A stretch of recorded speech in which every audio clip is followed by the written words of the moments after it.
We're talking about hyperscalers in particular, which have been the huge losers until yesterday, where you actually saw a little bit of a turnaround. Why do you reject the notion that people are pushing back against the spending plans of some of these tech behemoths? Look, the hyperscalers is $700 billion. I mean, that's what's funding the AI revolution. I mean, when you talk about memory chips to Nvidia to everything else, but that's just the first phase, because what the hyperscalers are doing is, this is the build out. It's Vegas Strip building in 1955. But ultimately, the monetization now is going to come. I mean, when you look at Meta, they're not just spending to spend. You look at Microsoft, they essentially own the enterprise. Alphabet, 5% of their customers have gone to the AI path. Same thing with Amazon. So my whole point is, you've had this tech rally, but Mag 7 right now, penalty box, essentially. I think it significantly outperformed second half of the year. And I think earnings season, as we see in July, and there's going to be a huge validation moment for big tech. So the Vegas Strip maybe is a decent analogy on the just actuality of it, not in the scale. I mean, we're talking JP Morgan expecting $5.5 trillion to spend on CapEx spend for AI heading out to 2030. We're talking about massive numbers that are accelerating, not decelerating. And capacity-constrained companies, right? I mean, some of these companies have said, we can't give you all the compute you're looking for. So how do you see them monetizing without raising prices enough to really trickle into the cost of what everybody is spending on an everyday basis? Yeah, well, first off, for every dollar spent on, let's say, an Nvidia chip, there's an $8 to $10 multiplier across the rest of tech. So that's extremely important in terms of what you see in terms of, you talk about some of the single stock moves, just the broadening out what we're seeing in terms of tech. And you could argue for names like Caterpillar and others. But when it comes to hyperscalers, look, it's an arms race. That's why the question is, like, can they actually cut CapEx? They can't. In other words, like, you're diving into the deep end of the pool. Because if they cut back, then they go behind others in line that will clearly go ahead of them. Anthropic, OpenAI, ultimately, as they go public, they'll just have more and more cash. And I think that's the reality right now. And to those, the bears will be like, oh, it's spending to nowhere. It's the opposite. I mean, you're essentially building out a new economy for consumers, enterprises, and for the first time in 30 years, the U.S. is ahead of China when it comes to tech. But what about demand destruction?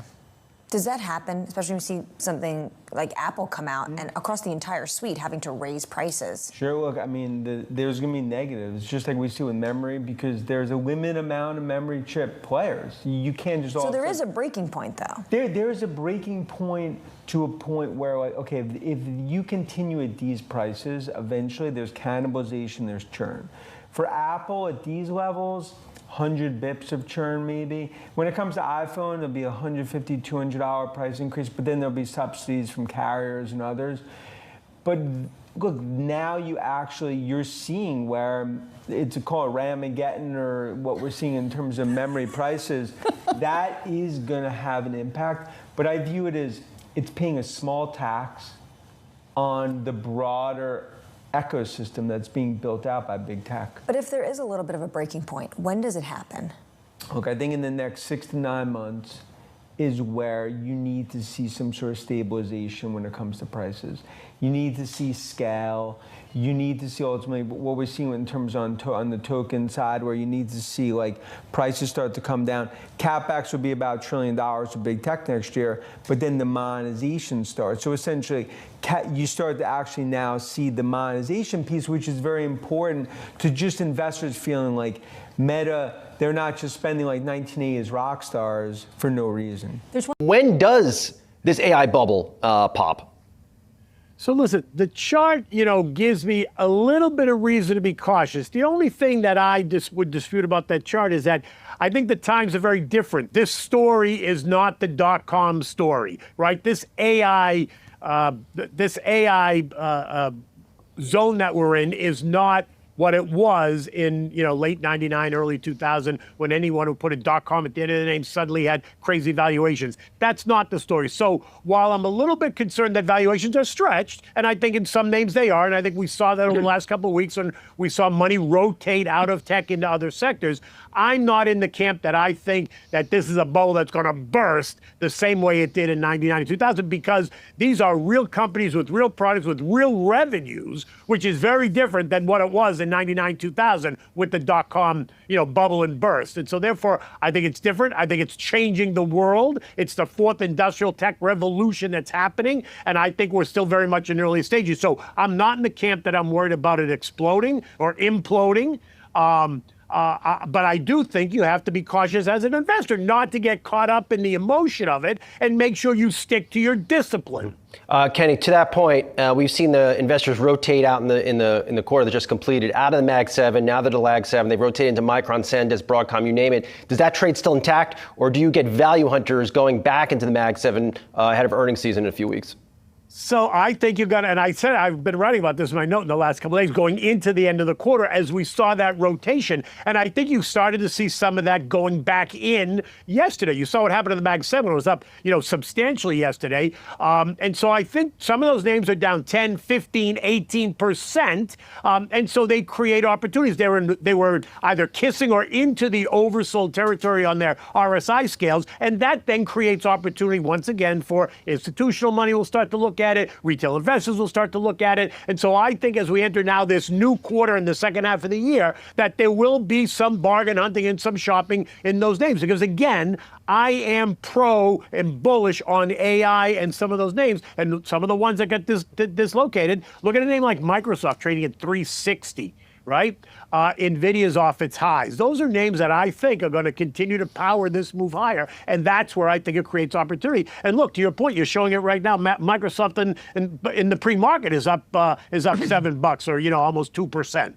Jim, I think Kenny makes a good point. Unlike the dot-com bubble, these are real companies. It's Microsoft. It's Micron. They do real things. They churn out a lot of cash flow, even though they're investing aggressively in CapEx.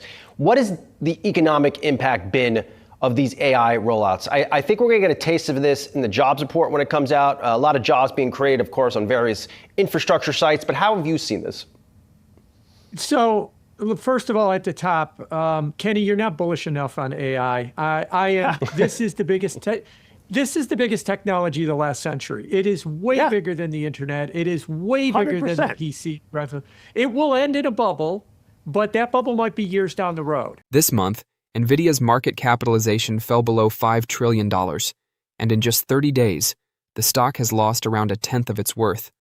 The AI bellwether is breathing after a parabolic spring. That breath is interpreted by our model as a purchase opportunity.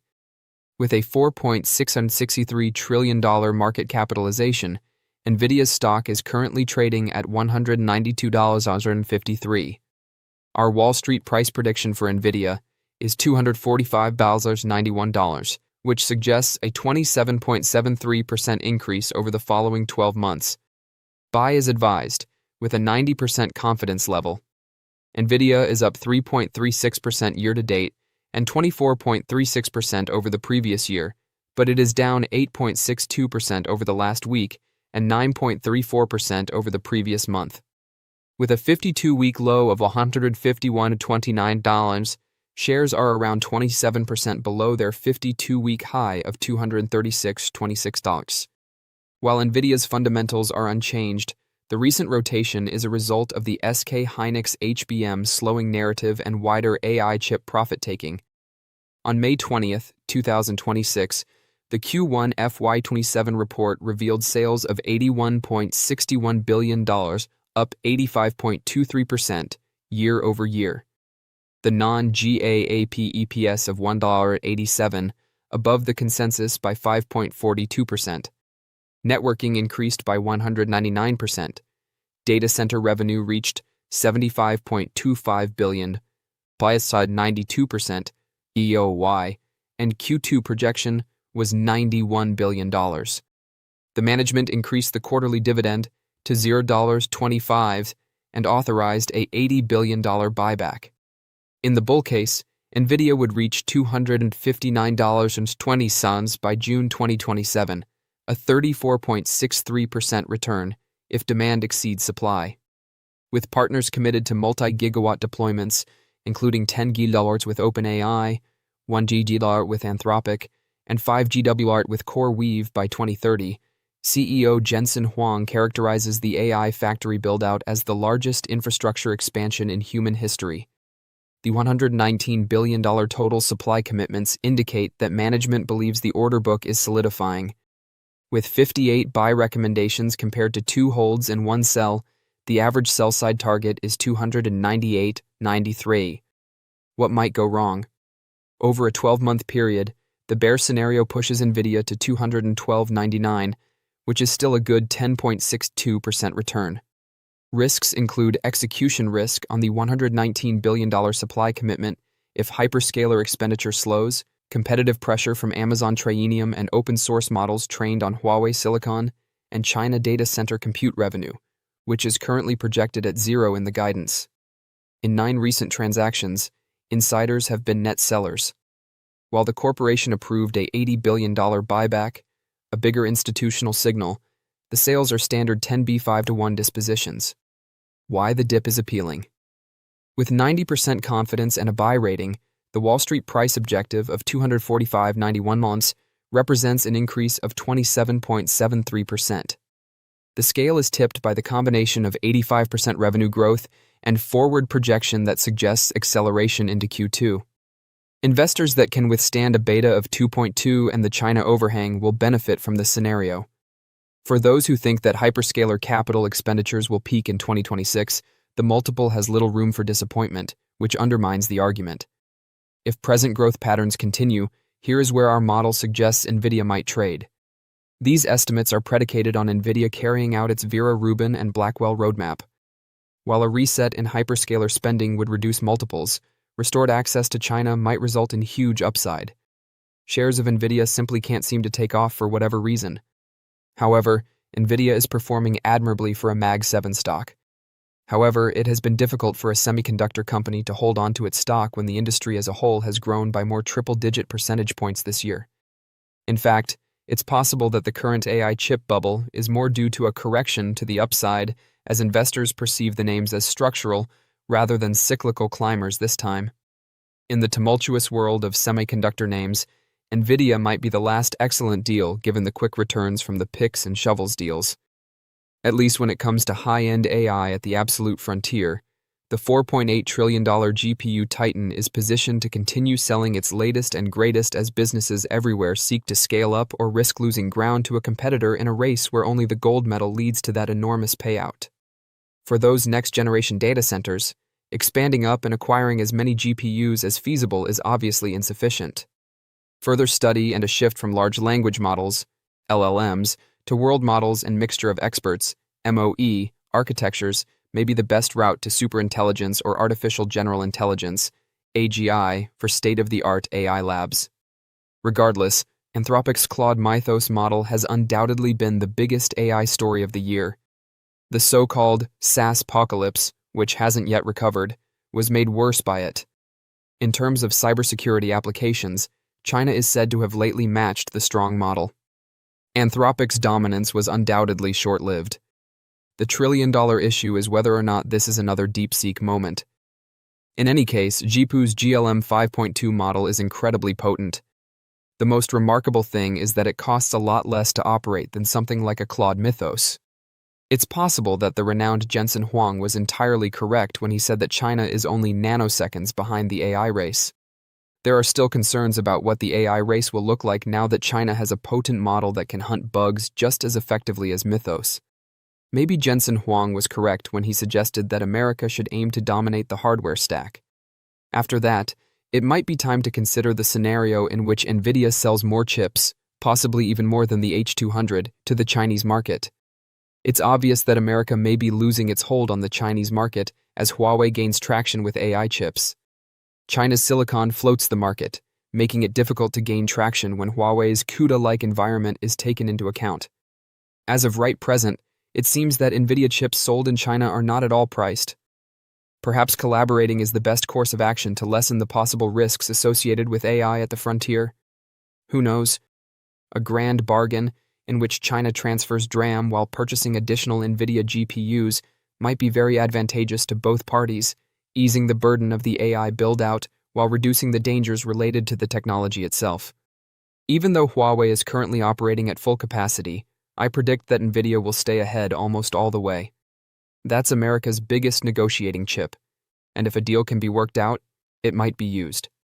The strategy may be to weaken Huawei's monopoly while maintaining China's reliance on American technology, made more expensive by tariffs, which is purposefully a step behind the newest and finest. I don't know about you, but I believe Nvidia is correct once more regarding the advantages of exporting its technology to China. However, it's still unclear if sales in China would ever have a significant impact on Nvidia. Recent publications on AI semiconductors from Broadcom and Nvidia show quite distinct business models but comparable trends. On May 20th, 2026, Nvidia concluded Q1 FY 2027, while on June 3rd, 2026, Broadcom concluded Q2 FY 2026. Everyone can purchase branded GPUs from one. For a few hyperscalers, the other creates custom silicon. With AI semiconductor revenue reaching $10.80 billion, down 143% YOY, Broadcom reported $22.187 billion in revenue, up 47.9% YOY. Hock Tan led Q3 AI semis to $16 billion, a triple-digit increase, and ascribed the outcome to increasing demand for custom AI accelerators and AI networking. With a stable subscription base, the infrastructure software segment, led by VMware, added $7.178 billion at a 9% growth rate. Nvidia works on a very other scale. Networking products tripled to $14.8 billion, while data center revenue alone hit $75.246 billion, up 92% year over year. Jensen Huang cited Blackwell ultra-scaling at full speed and called the AI build-out the biggest infrastructure increase in human history. Without accounting for any China data center calculations, Q2 guidance came in at $91 billion. Broadcom gains from being essential to certain clients. Tan can achieve his stated objective of surpassing $100 billion in AI sales by 2027 by working with Google, Meta, and other companies to design custom ASICs. In that concept, concentration risk is exchanged for volume risk. The math quickly becomes nasty if you lose one mega customer. Nvidia's strategy appears more comprehensive. Huang termed the business the only platform that runs in every cloud, powers every frontier and open source model, and scales everywhere AI is produced. The moat is kept wide by the Vera Rubin platform, Spectrum X networking, and an expanding partner list that includes Google Cloud, Anthropic, Meta, and Marvel. The cost, data center compute revenue from China, has essentially disappeared, and supply-related commitments now amount to $119.0 billion, a significant financial risk. Valuation has a narrative of its own. Broadcom is trading at 32 future and 61 trailing earnings. With a much larger profit base, Nvidia is currently 30 trailing and 22 ahead. I'll be keeping an eye on whether more than 2 or 3 hyperscalers contribute to Broadcom's Q3 AI ramp to $16 billion. The concern for Nvidia is whether the introduction of Vera Rubin and Blackwell Ultra can close the China gap while maintaining 75% gross margins.